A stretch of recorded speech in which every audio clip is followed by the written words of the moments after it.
Hello, everyone. My name is Ozzie, and welcome to another match reaction show on Football Talk Podcast. During the show, we'll review the key moments of Liverpool versus Man City, which ended 1-1.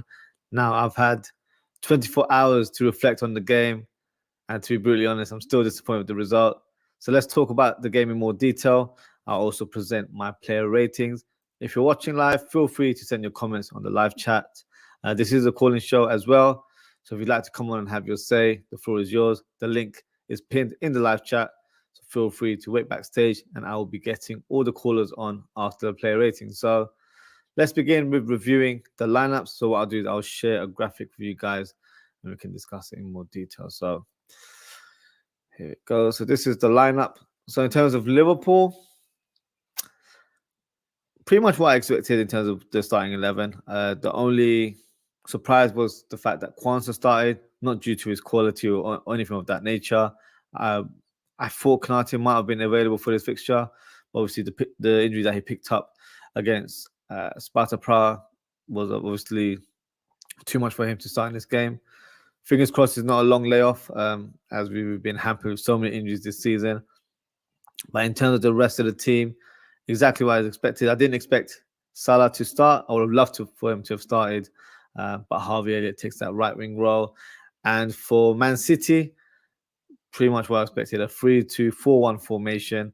The only difference was the left-hand side, who was going to start, with Grealish out for the long term and Doku picking up an injury. It was Alvarez who got the nod and he starts on the left wing. So let's talk about the first half.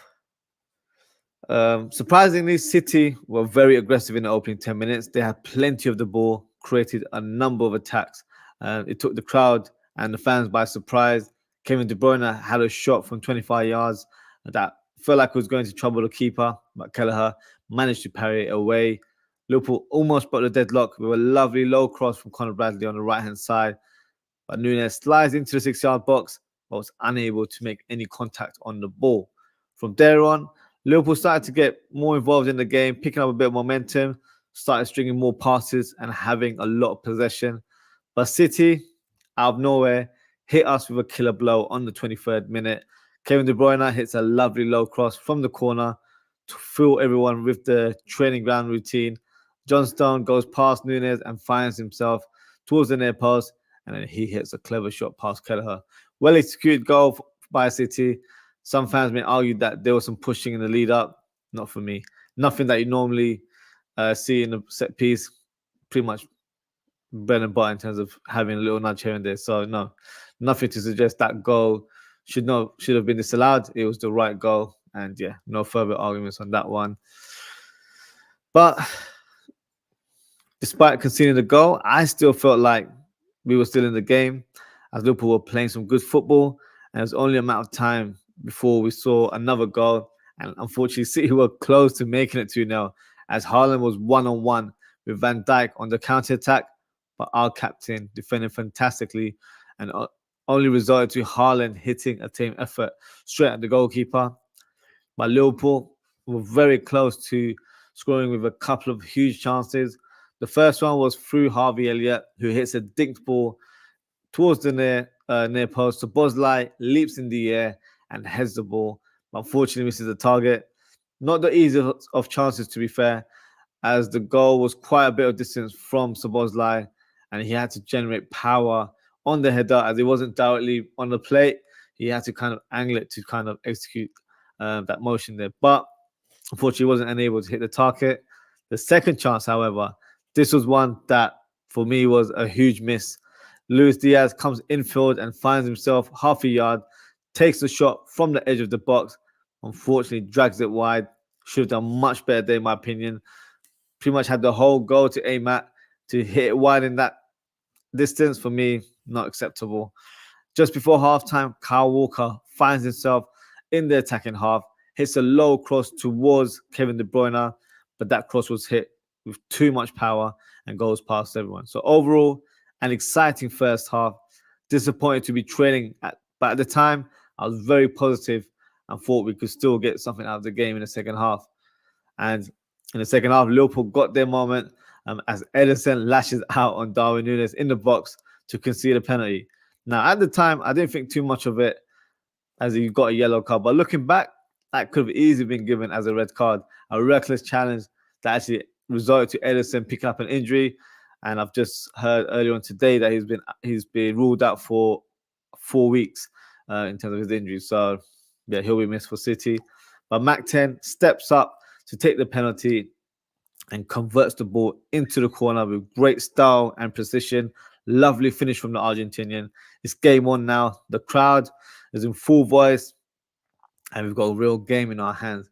But then moments later, City were on an attack once again as Kevin De Bruyne threads a through ball towards Phil Foden, who's up against the keeper on the right side of the goal. Kelleher makes himself big and tall and manages to make the crucial block for a corner. Great save from Kelleher there. And then this is the moment that Liverpool fans wanted. Mohamed Salah comes off the bench and he makes an instant impact. He hits a lovely free ball to Luis Diaz on the left-hand side. He goes infield, finds himself one-on-one with the keeper. But unfortunately, his side-footed effort curls out and goes wide and misses the target.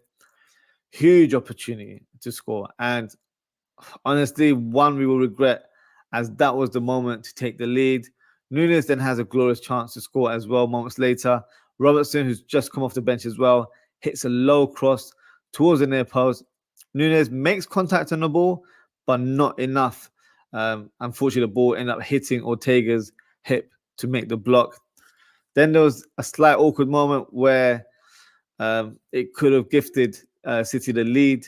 Ake hits a low cross towards the 6-yard box. Kelleher dives in to punch the ball away, but somehow his save hits Phil Foden and rebounds off the player towards the goal and hits the top of the crossbar. Now, that was very close. It could have gone anywhere. And I would have been fuming if that had gone in because it wasn't deserved. Liverpool had the best part of that second half. And yeah, it would have been a hard pill to swallow if that goal had gone in. And in the 89th minute, City thought they grabbed the winner as Doku attacks the left wing. He cuts inside, hits a low shot towards the goal, but his effort hits the post and returns the infield. So another moment for City. And speaking of Doku, he makes a completely reckless challenge on McAllister in the final minute of the game as he kicks him, studs up right on the chest and inside the penalty box. But nothing was given. And as you can imagine, I was fuming. It was a clear penalty. Some will say that he made slight contact on the ball, but the technique to get the ball was reckless. And if you look at his face after that challenge, he looked worried. He thought he messed up for his team. But luckily for him, nothing was awarded. It was reviewed by VAR. Another incident to add to the list of moments that Liverpool have been unfairly treated or robbed, if you want to make it blunt. Any rival fans that say or call us Liverpool should be shaming us in terms of saying that sort of comments because we don't get all of this. That's absolute rubbish. And I have to be honest, I'm still very annoyed that we drew this game. I think this was the game where we could have taken it. We had so many chances. Luis Diaz had a couple of chances. Now, I'm normally a positive fan, but I feel like, I don't want to say it out loud, but I feel like this moment, or this draw, I should say, will cost us the title. It's not in our control anymore. It's out of our hands. It's not in our destiny. So that concerns me a little bit. When it's in your control, I feel like Liverpool can keep up the pace and the momentum. But when we're playing chase up and relying on other teams to get us results, it hasn't happened for us in the previous years whenever it's toe-to-toe between Pep and Klopp. So I don't have huge confidence in this one as well. But that might be trauma speaking right now. As I mentioned, Diaz had 2 glorious chances to score, especially the one in the second half. For me, he should have buried that. And unfortunately, that will be remembered, which is a shame because he was, in fact, phenomenal throughout the game. In terms of our league standing now, we are second in the league, joint points with Arsenal, who I'm sure will be celebrating shamelessly. I'm sure you've seen fans and content creators misbehaving just because they're top of the league right now. Still a lot to go. There's a couple of months more of games to be played. and nothing certain in terms of positions right now. City play Arsenal at the Etihad on the 31st of March.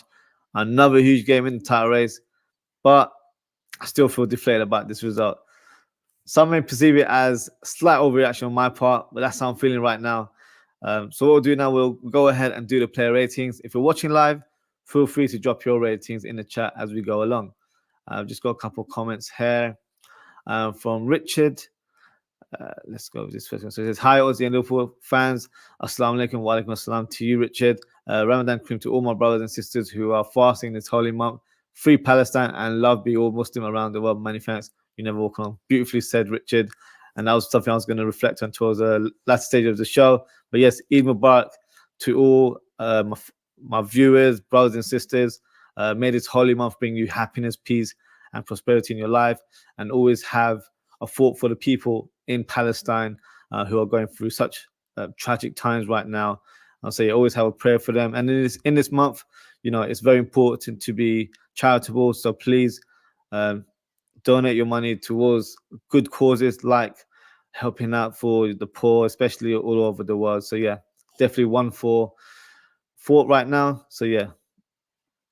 In terms of the next comment from Richard, Doku was a red card and a penalty for McAllister's tackle. VAR and EPL have done us over again.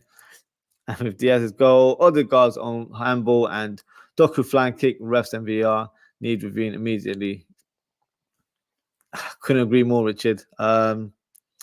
People always feel like we're playing the victim and come up with comments, you know, tongue in cheek, saying, "Oh, do you want to have a replay because you didn't get your moment there?" And it's shameless from rival fans, but you know, it's banter on their side, so they can say what they want. But it's a fact. We were robbed in terms of that Diaz goal that should have been a goal, that Odegaard handball late on in the Arsenal game, and that Doku flying kick. These are the moments that unfortunately could cost us in the end. Obviously, we've got to stay positive and keep going. But right now, at this stage, 24 hours after the game, I still feel very annoyed, very disappointed with the officials. Should get, you know, accustomed to these sort of incompetent referees. But sometimes you feel like, you know, maybe they'll change and turn a leaf. But that never happens, unfortunately. So yeah, it's very, very disappointing in terms of how the game panned out, because I think we should have won, to be brutally honest. And you've also said Adrian, Matip, and Thiago be going on a free transfer end of season. What do you think about Gakpo's performance this and last season at LSC? Will you sell or keep? Others playing well. So I'll highlight Gakpo's specific performance in this game in the player ratings, but his overall performance this season, he's been very hot and cold. Last season, he was very impactful as a signing last January, produced some great moments on the pitch. Obviously, the 7-0 against United comes to mind. But yeah, he's been very hot and cold. To his argument, he's been playing in different positions where he's probably not as comfortable. So he has played on the right side. He's played in the number 8 role, which is not his strong suit whatsoever. But I feel like there's been times where he's given games, a run of games, like quite recently, he's been playing back-to-back games. I just don't feel like he's had any impact in those games whatsoever. Is it down to confidence? Yes, I do feel like he's a player with very low confidence right now. But when you're in low confidence, you've got to work hard and try and make your own luck on the pitch sometimes, whether that's a bit of aggression on the pitch or being more of a ball player where you're laying it off for others. That will breed confidence, especially if you're providing assists here and there. You're still contributing to the team's performance in the end of the day. So your question, will you keep or sell? I would still keep him for another season, depending who the new manager is. Obviously, the favorite is Alonso. If it was to be Alonso, let's just speak in hindsight, he does fit Alonso's system where he can play as a number 10 and can also play on the left wing and up top if necessary. So I feel like he'd be a good asset for Alonso next season. But yeah, it remains to be seen. For me, he's still a quality player. I don't doubt that. I know fans have already started saying that he's useless, we need to get rid of him. I saw enough last season to suggest that there is a player there. It's a confidence issue. He needs to have a different mindset. For me, I've said it quite a few times over the last few weeks.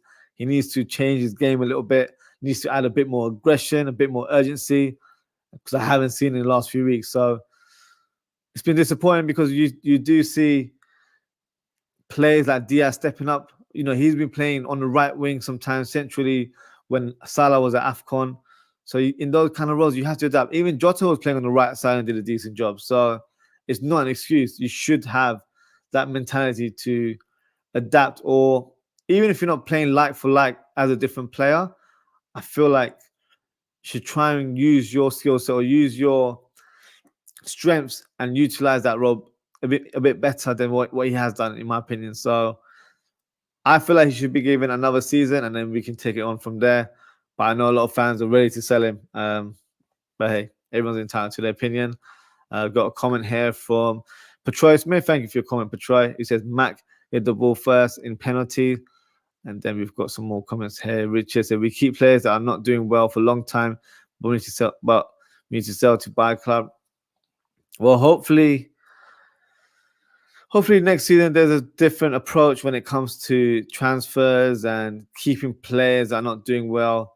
I think one of Klopp's sort of cons in terms of his managerial career at Liverpool is that he was a bit sentimental with certain players. So, you know, we've been linked with Michael Edwards returning to Liverpool in a different role, not as a sporting director, as a sort of technical director, where he kind of handles I would say the more ground roots of the club in terms of the youth setup, and then identifying players around the world, and then having a sporting director who we've been linked to currently is Bournemouth, Richard Wright, to do the negotiating of the deals. So that's something that's in the works right now. Once it's official news, then I'll definitely touch on it and do an exclusive show for you guys. Right now it's rumors, so I'd rather wait to see if there's any concrete news with regards to that. So they might have a different vision. They might be a bit more cutthroat and get rid of players to bring people in. So it'll be a different approach possibly. So it remains to be seen. But right now, yeah, I wouldn't think too hard in terms of who comes in, who goes for next season, until we don't have the setup up top, and then finding that new manager as well. We won't have too much to say because every manager has a different philosophy, different setup. So until we don't get no further news, which will probably be at the end of the season, I don't see it being announced anytime soon, especially if it's someone like Alonso who's currently employed right now. You have to respect the team that he's working for to end their season, and then you can start making news official from there onwards. So yeah, let's see how it goes from there. Richard says hi to Patroy Smith. And another comment from Madison. Thank you for your comment, Madison. It said, do you see a team coming in for Keller in the summer? Most definitely. I think there were links with a couple of clubs last summer as well, but he decided to stay with the club. If Kelleher wanted to leave, I'll say, all right, I don't want him to leave because I think he's a fantastic player, fantastic goalkeeper in our squad. But in terms of his current age and the stage of his career, you wouldn't be annoyed or mad at him in terms of wanting to leave to pursue his career elsewhere and be a goalkeeper and be a first choice goalkeeper, because I feel like he has the quality to be a first choice goalkeeper for a Premier League team, in my opinion. So yes, I do see a team coming in for him in the summer. Last year, we were probably quoted for like 20, 25 million. I think this season is probably upwards from 30 million onwards. I think he's that good. So yeah, remains to be seen who would be linked. Last year, linked to Spurs. So that kind of club for me would suit his skill set. But yeah, I wouldn't want to see him go, if I'm being really honest. But hey, you can't knock him if he does want to go. And I've just got Richard saying hello to Madison Smith as well. And then some more comments here from Richard. It says, Barcelona after Luis Diaz for 80 to 120 million. What do you think about this transfer gossip? So this rumor has been going around for, I say 2 or 3 months now. It's nothing breaking news. Obviously, the fee is a bit of a surprise. For me, it seems quite excessive. 80 to 120 million. I like Diaz, but obviously one of his cons is that he's not clinical in front of goal. Despite all his hard work, like this game was pretty much a sort of like a poster of how he is as a player. Great on the ball, great attacking flair, but just lacks that end product in front of goal. So for that kind of price, I'll be honest, I would consider it. Maybe because I'm thinking Alonso will be our manager. I don't see him fitting in an Alonso system, to be brutally honest with you. So it would be worthwhile to find a player that fits that mold a bit more, and then use that finance to recruit elsewhere. So for that kind of price range, yep, I'd probably accept it if I'm being brutally honest. And Richard has also said Liverpool need a third choice goalkeeper, a left centre back, a number 6, and right wing. Do you think Mohamed Salah stays in the summer? I think you're asking. So in terms of the positions, a third choice goalkeeper, I'd probably... Yeah, it depends on Kelleher. If Kelleher goes, then we'd have to sign an experienced goalkeeper who will be the number 2. And then I feel like a third choice goalkeeper will be one of our youth goalkeepers. But if Kelleher stays, then I would say you can probably still have one of the youth goalkeepers. So I don't think it's necessary to buy a third choice goalkeeper. The only reason why we could buy a third choice goalkeeper is if we need someone to fill that homegrown quota, because that's kind of like a cheat code where he's not going to play, but he fulfills a criteria that ticks the boxes for us. So that could be something that we look into. In terms of the left side centre back, yep, that's something we were looking at last year. If we have a manager like Alonso, then a back 3 will be the formation we'll be playing. So a left side centre back makes perfect sense. Adds a lot of balance to that back line. And number 6, yeah, arguably, I've been very impressed with Endo. So I'm hoping to see the return of Bashit next season as well. So yeah, but that still can't rule out number 6. That is still an option. I probably would prefer to see Trent playing in midfield as a 6 or as an 8. So if it was under Alonso setup, then I'd like to see McAllister and Trent being a double pivot. And then you have the likes of Endo, Gravenberch, Bajtic providing cover for those roles, which for me is enough bodies there. So yeah, number 6 for me won't be as huge priority as it was last year because Klopp is playing a 4-3-3 formation. The next manager might have a completely different approach. So for me, that's not a huge sort of concern right now. I feel like Endo's doing a fantastic job. And then a right winger. Yeah, right winger as well. It's a fair shout. A player that for me can play on the left as well. A winger that's played like a Neto from Wolves would be perfect to play on the left and on the right. So yeah, that's definitely something to look forward to. But hey, once we get some more crucial, or shall I say concrete news in terms of who's the next manager, then we can kind of do a transfer show and talk about that in more detail, which I love to do. So yeah, we'll definitely do that in the near future. Dad says, big up Ozzie, big up Daz. Thank you for tuning in. Thank you for your comment. Out of our players, who goes to the Euros? So I'll definitely be doing a show with regards to the Euros. Selfishly, the less players that are selected, the better. But looking at our teams from an England point of view, I think Joe Gomez deserves to have a shout to be in that squad. A player that can play left back, right back, centre back, even defensive mid now. That's a type of player you need to have on the bench in a knockout competition. Curtis Jones, for me, is a big shout before his injury. But obviously, it depends in terms of when he returns and how fit he is. I think he's been one of our top midfielders, so he deserves a shout. Harvey Elliott has an outside chance, in my opinion, as well. But I feel like due to the role that he plays, there's probably a huge number of players that will occupy that role. You've got the likes of Foden, Saka. Who else you've got? Foden, Saka. And you've got Bowen Saka. Yeah, so the right wings, you've got that. And then you've got Watkins playing up top as well in terms of midfield. Depends on how Southgate sets up as well, because if it's a double pivot, then you've got the likes of Declan Rice. You've got Bellingham. Trent, I feel like, could be utilising that midfield role as well. So, yeah, I think from our point of view, Curtis Jones deserves a shout and Joe Gomez. But selfishly, I don't want them to be selected because I'd rather they have a bit of a breather, have a holiday, and come back to Liverpool ready to go for pre-season. So, yeah, it's a selfish point of view from there. But I will touch on the England squad selection in due course. And then Richard has asked me, who do you want as manager? I want Xabi Alonso. For me, he ticks all the boxes. Being a former Red is very helpful.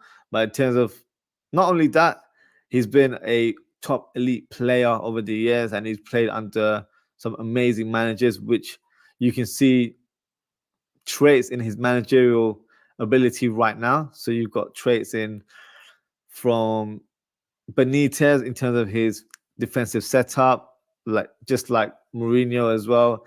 Ancelotti, you've got Pep influence there as well in terms of playing that short possession football. And then you've got Ancelotti in terms of the counter-pressing element as well. So he's played with great personality in terms of managers. And obviously his upbringing, his dad used to be a manager. So for me, it makes sense in terms of his pedigree, because he's shown great tactical nous in terms of how he's playing. They're still unbeaten right now. We're in March and they're still unbeaten all season. So that comes down to his coaching ability. That comes to his tactical approach. So for me, he's a very exciting coach. Even if he wasn't a former Red, I'll just analyze his kind of short career right now, and I feel like he's going to be one of the top coaches in the near future. He's just got that something about him. Plays football in a different way to what we're currently seeing in world football. So that's what I want in our new manager. Someone that has new ideas, that will be refreshing for us fans to see. It doesn't have to be like Jurgen Klopp's football. And to be fair, we can't really go out and find someone that replicates that type of football, because it's very rare.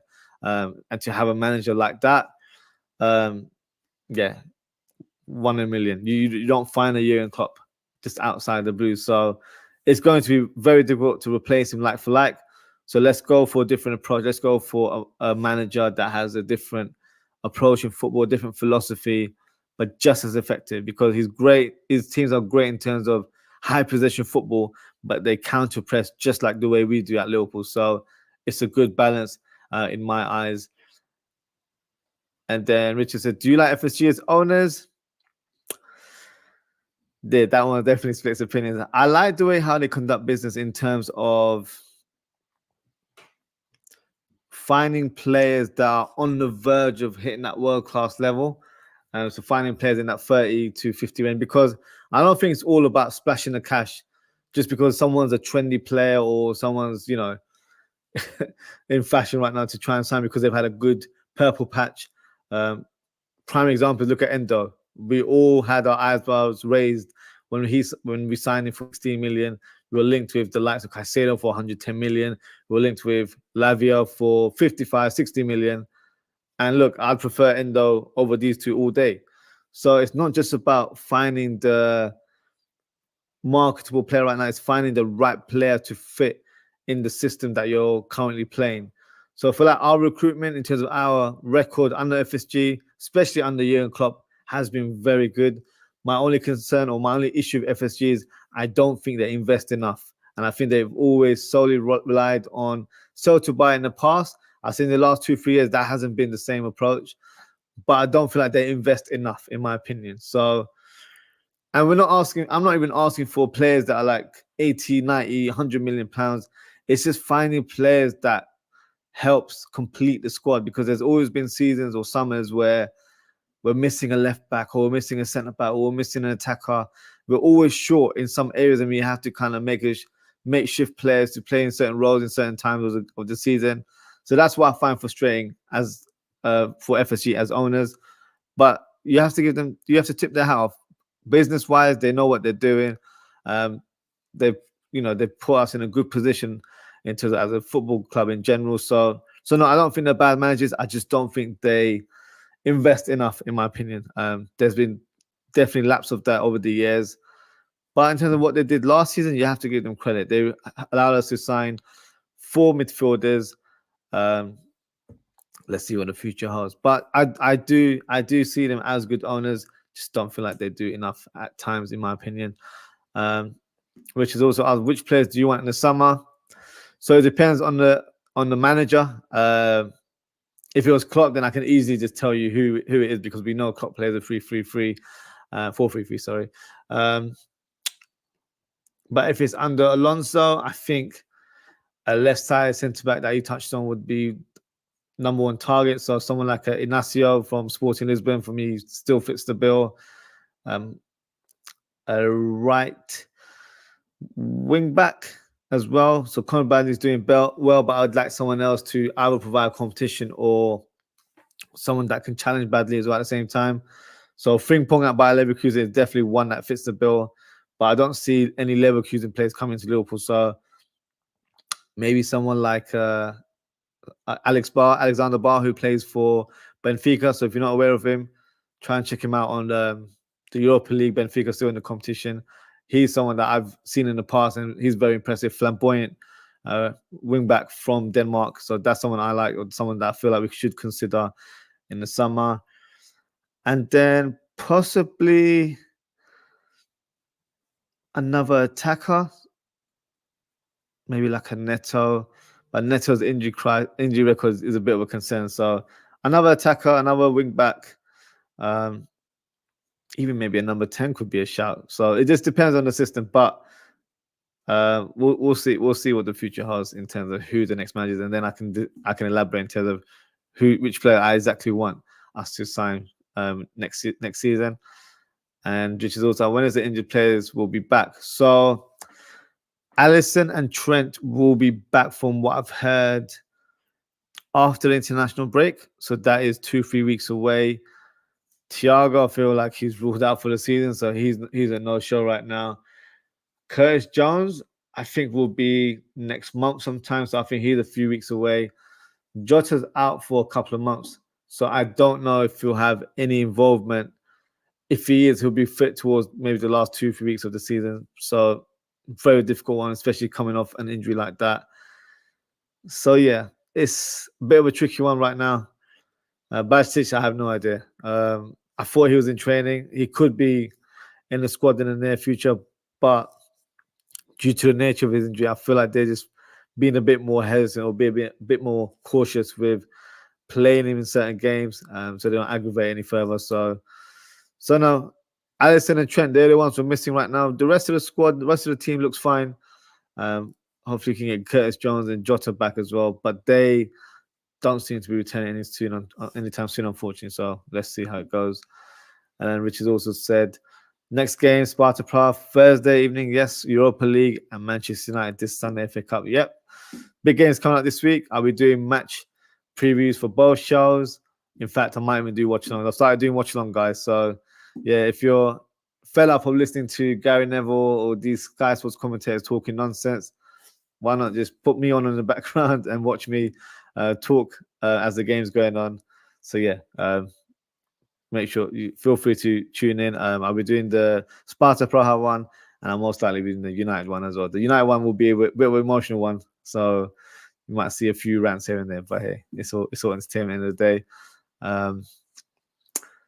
And then Liverpool 1 versus Man City, play rating and breakdown of the game. Yep, so I've done the breakdown of the game. I'll be doing the play ratings very shortly. Just going to go through some of the comments. We've got Mihaly. Thank you for your comment, Mihaly. He says, for the fan base, very, very disrespectful with Dom. Klopp killed his creativity. This guy only 20, and shout out to my national team at the Euro in 2020. Yeah, I know you're big supporter of Sebastian. I know you're Hungarian as well. So yeah, I think right now we can't judge because he's just come back from injury.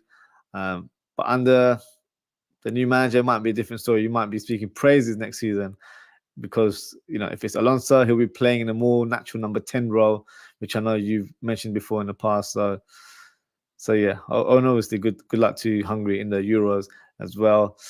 And then we've got Vase of Flowers. Sabi will do great if he comes home to Anfield. Completely agree with you, Vase of Flowers. That is the one. That is the undisputed choice, in my opinion. I can't see any other candidate right now. If he's not him, yeah, that's pie on my face because I've invested heavily on Alonso being the next guy. So yeah, it'll be a shameful moment for me. But hey, let's see how that pans out. And then Richard also said, do you think Xabi Alonso is mentally experienced or physically ready for Liverpool? Obviously, the experience will be a big question mark for a lot of fans because he hasn't managed for a number of years and the level of clubs as well, respectively. Um, I think due to him being a former player and playing for the big clubs that he has, I feel like he's more than capable of managing um, expectancy from these huge clubs, which is why I want Alonso as the first choice because nothing's going to be different for him in terms of returning home, as Fraser Flowers has said, returning home to Anfield because he knows what the club is about. Um, he knows what the fans are about. He knows what the city's about, and he's always spoken so highly of the club after his playing days. Um, he still says that Liverpool is that special place in his heart that he looks at fondly and doesn't really speak highly of like other teams like the Real Madrids and the Bayern. They were good clubs for him, don't get me wrong, but he says Liverpool is a special club for him. So I just feel like the writing's on the wall for him to return. Um, but sometimes it doesn't happen like that. So let's just see how it goes. And then Basil Flowers says to me highly, I respect Dom. We all do. Dominic Szoboszlai, a player that I highlighted this time last year, in fact, before the summer transfer window, saying this is the guy I want, this is my dream signing, because I've seen him playing for Salzburg and Leipzig several times, and he was very impressive in terms of his attacking ability and his shooting range. We haven't seen a lot of that, but I think that's due to the fact that he's picked up so many injuries this year. So he's been up and down in terms of not finding his rhythm, which is completely natural. You know, if you're out for a few weeks, coming back, it takes time to find your foot on the ground in terms of playing for Premier League team. It's very intense. It's not like other leagues. So for me, he still is one of our top midfielders in the team, and I think we will see the real Dominic Szoboszlai in the near future and definitely next season, in my opinion. We just got Richard saying hello to Bezos Bays, and then Bezos Flower says FSG are shit owners as tight as crabs' arse. That's the element I'm saying in terms of yeah, they've been tight with their money. This is the frustration I get as owners, but I think what they do from a business point of view, I do like their philosophy in terms of like signing certain players. Especially if you look at our track record of signing the Blacks of Salah, Mane, these were players that were well known, but I think they were just like one level below, or people maybe didn't have belief that they will hit that next level. So for me, yeah, I look, this debate can go all night in terms of FSG as owners. Look, there's a new regime that's going to start next season, so that's one for us to look forward to. It might be a completely different approach, who knows? But that remains to be seen. And then Vader Flowers is good, thank you. And then some, Vader Flowers and Richard speaking amongst each other. And then we've got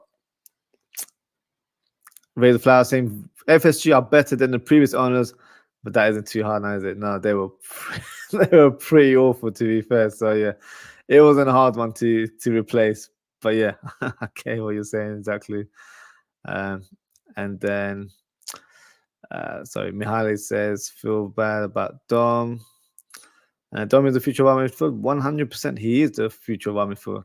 What is he? 22 years old, very young, still to hit his prime right now. So yeah, definitely the future at the club. Mihaly said, but people don't understand. We do understand. It's just the fact that he's picked up more injuries than he has done in previous years.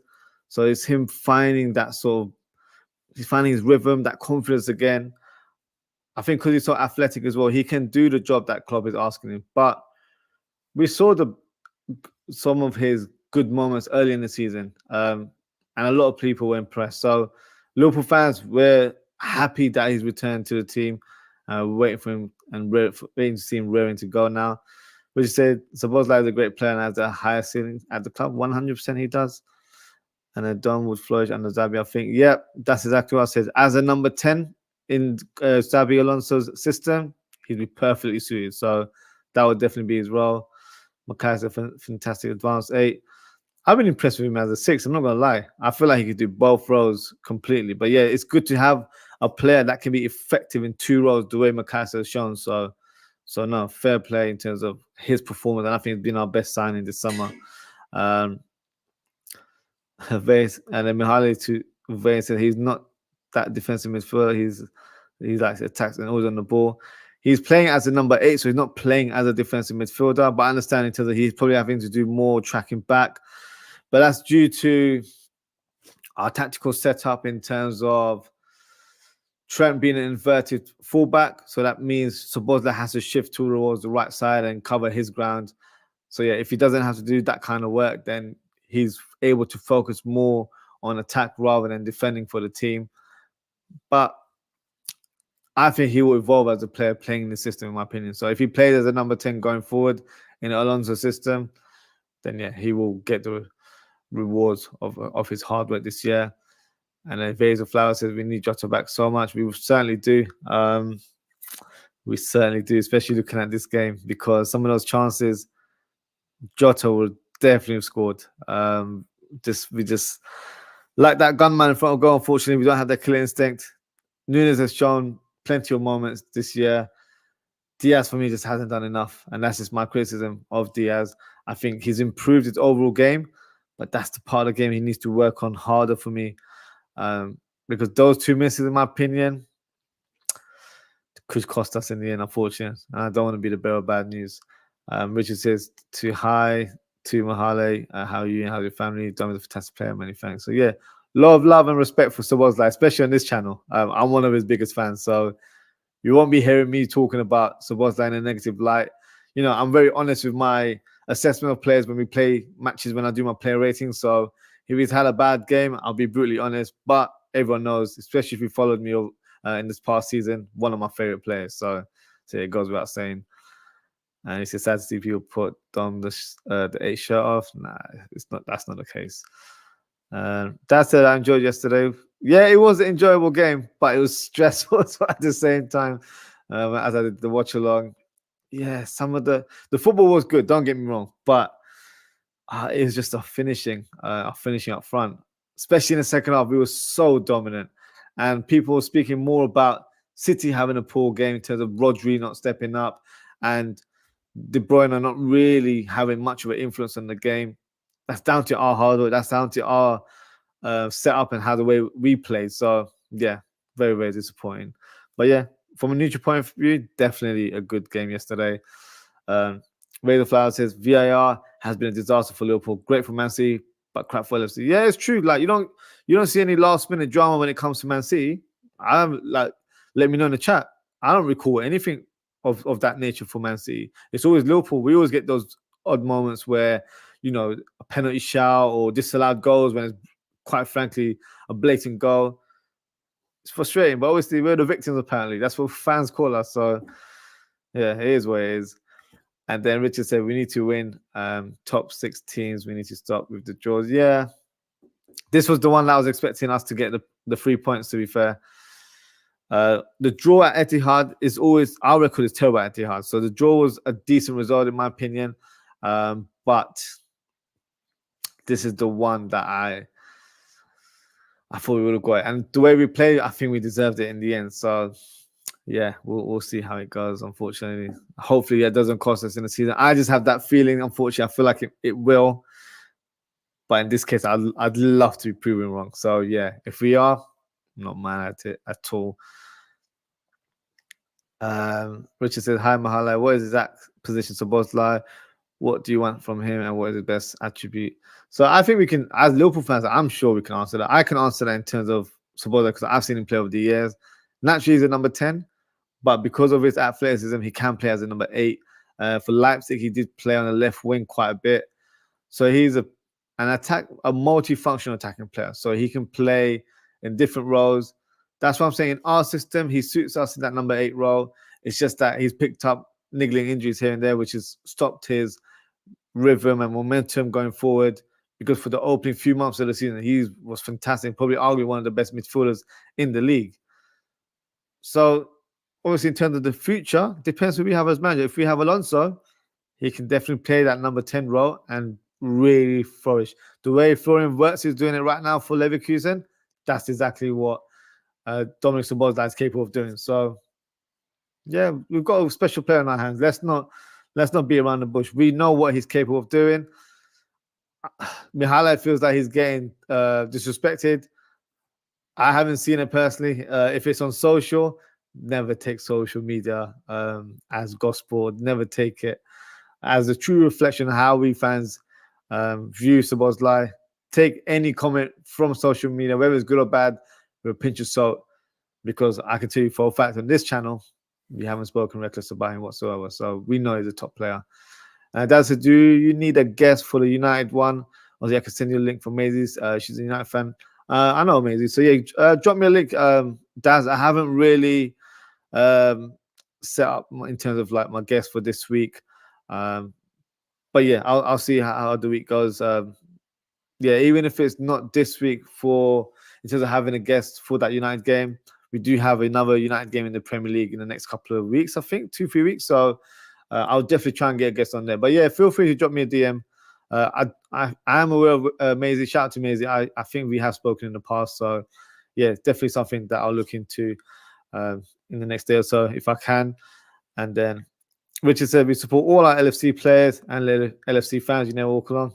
That's 100% true. We do support all of our players and the fans as well. Likewise, look at the respect in our live chat right now. You don't see anyone arguing. You don't see any bad mouthing going on. We're all respectable on this channel as a community. So yeah, that's how we are as Liverpool fans all together as well. So that's the comments there. Let me do the player ratings. And guys, feel free to drop your ratings as I go along per player. So let me share the graphics with you and then we can discuss in more detail. So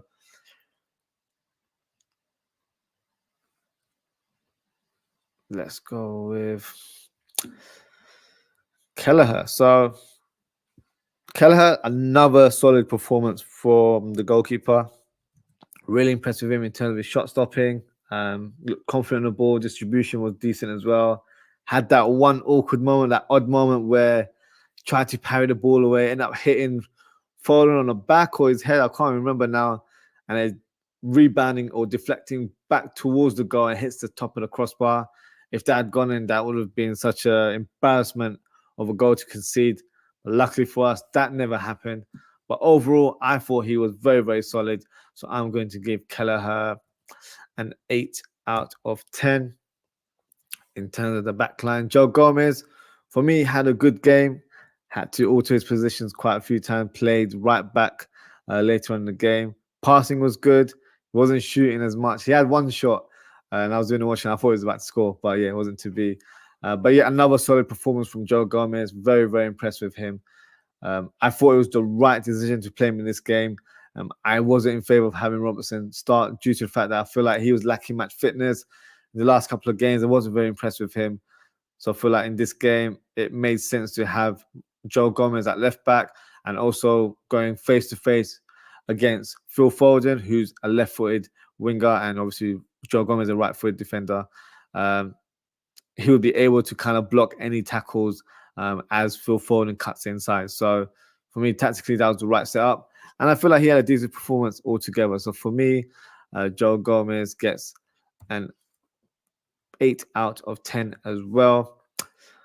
The man alongside him, our captain, Van Dijk, for me was phenomenal in this game. Solid performance for him once again. This is why, for me, he's the best defender in Europe, in the league, in the world, whatever you want to say. For me, he's the best. And you know, he picked up a very serious injury 2-3 years ago, but he's able to reform and come out like a Van Dijk 2.0, like a different version of himself. He's not the same player in terms of, you know, chasing down players, or like he's not using his pace in certain situations. But for example, that one-on-one with Haaland, that's how he's supposed to defend. You're not supposed to dive in and make a block. You're supposed to watch him, try and sway him to the other direction, and then try and block him off as soon as he goes the other way. So that's exactly what he did. And in the end, Haaland, for me, didn't have much impact on this game whatsoever. And that was purely down to Van Dijk and Kwanzaa, who, for me, had a fantastic game as well. So another amazing performance from our captain.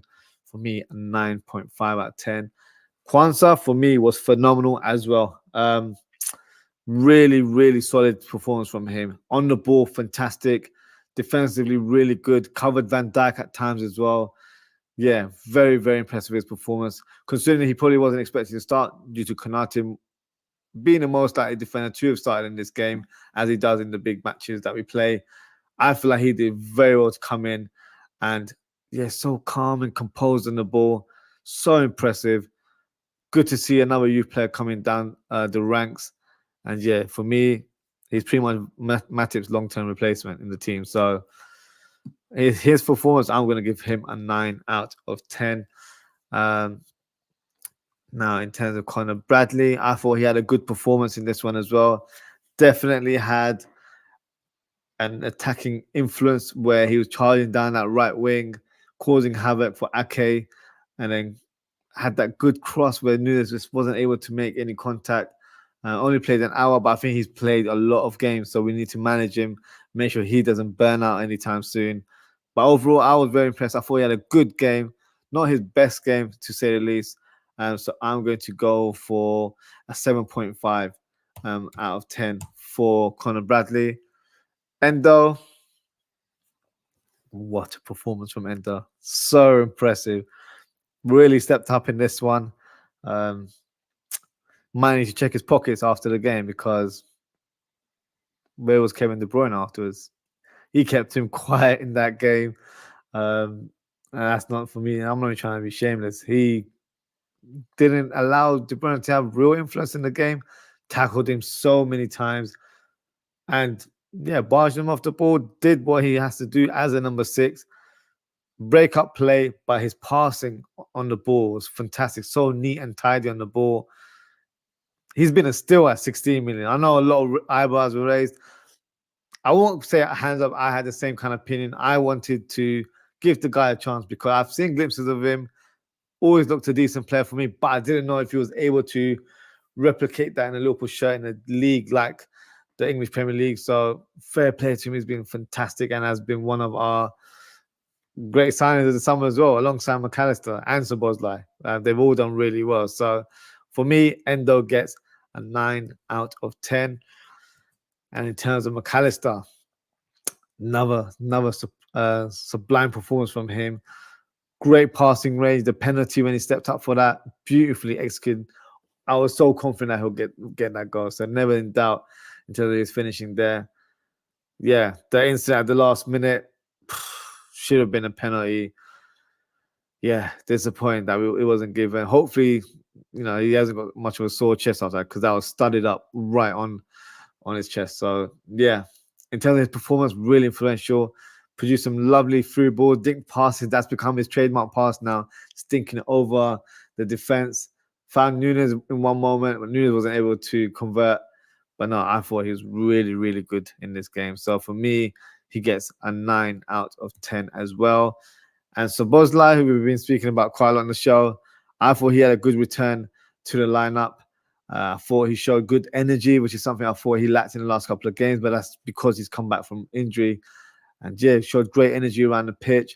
Good first touch, good passing range. Had a couple of shots that were blocked, but he's definitely regaining form. And look, if he's able to stay fit, we're going to see the best of Szoboszlai in the coming weeks. So for me, good solid performance from Dominic Szoboszlai. So he gets an 8 out of 10 for me. And then Harvey Elliott, for me, had a good game. Had good moments. That dink pass to Szoboszlai's header, which, by the way, wasn't an easy chance. But I think because in the area, people probably expected him to do better or at least hit the target. Maybe hit the target, but it was definitely a difficult one to hit the back of the net. Yeah, Elliott did well. Very nippy around the pitch. Good touches here and there. Sublime passes. So yeah, I think overall had a good game. Not as impactful for me in certain areas. I think his decision making can be better, but he's still learning on the job, in my opinion. I thought he had a good game. Not his best performance as of yet, so I'm going to give him a 7.5. Darwin Núñez, for me, yeah, his presence was felt definitely in this game. Unlucky not to hit the back of the net. Captain Chaos, as we like to call him, so impactful, running around, never giving the City defenders a chance to breathe. Always on the run, always on the attack. Good play amongst himself and Diaz. Yeah, just a shame he didn't hit the back of the net. And look, when he was substituted, I was kind of hesitant to say maybe he should be substituted, but I just feel like he was a bit too eager in front of goal. So he didn't have the sort of the composure for me if he had a one-on-one chance to really score anything. So I feel like maybe a more calm and collected player like Gakpo could come on and have an impact if he was given a sort of one-on-one chance in front of goal. But that definitely didn't happen. So in hindsight, maybe we should have kept Nunes on the pitch. But hey, it is what it is. So for me, he gets an 8 out of 10. And Diaz, I thought he was fantastic in this game. It's just that I don't want to be mean, but the chances that he missed overshadows his overall rating, in my opinion. Had he scored one of the goals, he would have been the match winner and he would have got a 10 out of 10. But for me, those misses were huge. And let me not reflect on the negative too much. In terms of his overall play on a positive, he was fantastic. He was everywhere. I think that's probably one of the games where I feel like Kyle Walker really struggled. Had him on smoke throughout the game, twisting and turning. He always had 2-3 players around him, got past him with ease. His hold-up play was fantastic as well. Just the finishing, unfortunately, guys, let him down, which is such a shame. But for me, in terms of his performance, I'm going to give him an 8.5. Some might even say that's generous because of those misses. But you got to look at his individual play, and I thought he was really, really good. Just missing that clean center in front of goal, unfortunately. So this is my player rating for the first 11. So as you can see, there's only one man of the match there, and that is Virgil van Dijk. I thought he was fantastic today. Made some great clearances, great blocks. That Haaland moment as well could have led to a goal. But yeah, I thought he was fantastic. So for me, he is our man of the match as well as our captain. So that's my man of the match. I'll also add some of the subs. I could quickly talk about them as well. So Mohamed Salah came on for Szoboszlai. I'll put the players in their right positions very shortly. And Robertson came on for Bradley. And then the last one was Gakpo for Darwin Núñez. So let's move the players in the right position. So you've got Robertson on the left, Gomez on the right, Elliott in the number 8, Salah on the right. So let's start with Robertson. Yeah, solid performance when he came on, whipped in some good crosses, especially the one that led to that Núñez chance that almost hit the back of the net. So no, solid performance from him. I'm expecting him to play a bit more in the near future, try and regain some more match fitness. And yeah, I think maybe he's done a decent job, but I just feel like for this game, I didn't want him to start. I just feel like he hasn't been impactful, especially in the last couple of games. So for me, in terms of his performance, I'll give him a 7 out of 10. Didn't have a huge length of time to make a huge impact, but I feel like he had a solid involvement regardless. Salah, likewise, didn't look as energetic as he normally does, but his first contribution was that through ball to Diaz that should have led to the goal. So that would have definitely heightened his rating today. But overall, yeah, had a decent game. I think he's still finding his form, his rhythm, like I mentioned for Szoboszlai earlier in the show. So for me, he gets a 7 out of 10. And the final player, the player that we're all talking about in terms of his performances in recent weeks, is Cody Gakpo. Let me be brutally honest. Very, very disappointed with his performance. In a game where it was 1-1, and one of our best players was Núñez coming off the pitch, and getting replaced by Gakpo, who came off the bench. For a substitute, you're supposed to come on and have a real impact on the team. You know how much this game means to the fans and for the team. I wanted to see aggression. I wanted to see some urgency in his play. I saw none of that. He was so lackluster. I don't think he hardly touched the ball. And that's not even trying to be around the bush. Might have just had 1 or 2 touches here and there, but no influence to our game. And I feel like it literally killed the momentum in our attack. That's how bad of an influence he was on our team. So at the time when I was doing the watching, I was saying bring on Gakpo towards the last 10, 15, 20 minutes, maybe replacing one of Diaz or Nunes. Diaz because he wasn't finishing, and then Nunes, I feel like he was a bit erratic in front of goal. But hindsight probably would have kept him on, both of the players on, and so Diaz and Nunes continuing on the pitch together, because he has zero impact in my opinion, which was very disappointing. So for me, give him 3 out of 10. That might even be a generous ranking there, if I'm being really honest. But drop a comment, guys. Let me know what you think. Just gonna go through some of the comments before we wrap up the show. I see Daz is giving some of his rankings. So he's given Keller 8.5. Yep, similar to mine. 7.4. Oh, 7.5. Okay, fine. And then for Virgil is given 9, which is similar to mine as well. And then Richard has given his whole team rating, which is fantastic. So he said 8 for Kelleher, 8 for Van Dijk, Kwanzaa 8 as well, Gomez 7.5, Bradley 7.5, McAllister 9, Sobozai 7.5, Endo 8.5, Diaz 7.5, Nunes 8, Elliot 8, and then Salah 7.5. Gakpo, you're being generous, Richard. 6.5 for Gakpo, and Robertson 7.5. Yeah, the Gakpo one for me is definitely generous there, Richard. But the rest, yeah, it's pretty much similar or in line with my thinking of the players as well. Richard's gone man of the match for McAllister. Yeah, he was close for me as well. Close second of being man of the match. So was Endo. Endo, McAllister, and Van Dijk were the 3 players that I was like, yeah, hard to pick from, but I was very impressed with Van Dijk in terms of handling the attacks that City were producing. So that's why Van Dijk for me just edged it. And Daz is giving Bradley an 8. And then Richard also said Docker should have been sent off. Yeah, we should have had a penalty. 100%. Richard, totally agree with you. And Daz is giving us 9.5. Macca's been amazing recently. So good.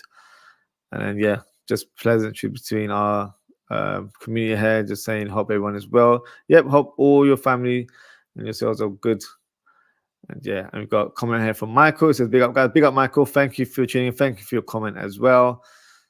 And then, yep, that's what I'm saying. We're all one big community. You know, Michael, I feel like it's the first time you commented. So, you know, Rich is a regular on the show in terms of contributing to comments.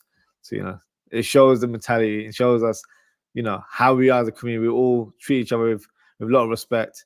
And yeah, we're very welcoming when we see new members in the live chat. So yeah, thank you for your comments, Richard. And yeah, thank you to everyone for tuning in today. And that concludes the show. Thank you as always, guys. If you haven't already, please don't forget to like, comment, share, and subscribe. Let me give a shout to all of you guys who've commented. So the likes of Richard, Daz, Mihalai, thank you for your comment. Vase of Flowers. And then you've got Michael down below as well. Thank you for your comments today. Thank you for your participation. Lots of shows coming up for you guys this week. So let me have a quick breakdown of what I'm doing for. So tomorrow it will be a match week 28 review of the Premier League. So that will be tomorrow at 10 p.m. And then we'll have the match preview of Liverpool versus Sparta Praha on Wednesday. And then Thursday, I've got back-to-back shows, guys. So I'm doing the watch-along for the Liverpool versus Sparta Praha. I believe, let me double-check what time the match is. I believe it's an evening game rather than a 5 o'clock kickoff, which was the case last time. I believe it's an 8 o'clock start. So yeah, 8 o'clock start for that. So the 8 o'clock UK time match. And then straight after, I'll be doing a match reaction. And then straight after that, I'll be doing a match preview of, is that home away? So it's away. So Manchester United versus Liverpool. So I'll be doing a match preview for that. Not sure if I have a guest for that one, but I know we are playing Manchester United on the 7th of April. So definitely have someone on for that. And then I'll be doing a watch along for that game on Sunday. The kickoff is at 3:30 UK time. So yeah, I'll probably be logged on 10 minutes before the game. So make sure to tune in. And then late in the evening, 10 o'clock slot on Sunday, I'll be doing a match reaction. So hopefully it's a victory for us. And hopefully we can go on to the semi-final of the FA Cup. So yeah, big games coming up. Lots of shows, lots of content for you guys. So yeah, hope you guys appreciate it. Just got a few comments here. Richard saying 8 p.m. Thursday. Yeah, thank you, Richard. And your dad is saying as well 8 p.m. Yeah, because the last game was 5 o'clock. I'm thinking, hopefully it's not another 5 o'clock one. But yeah, it is an 8 p.m. kickoff, which is fantastic. And the Manchester United Liverpool one is 3:30. So yeah, Sunday seems to be our regular slot now because we play on Thursday. So yeah, 3:30 kickoff.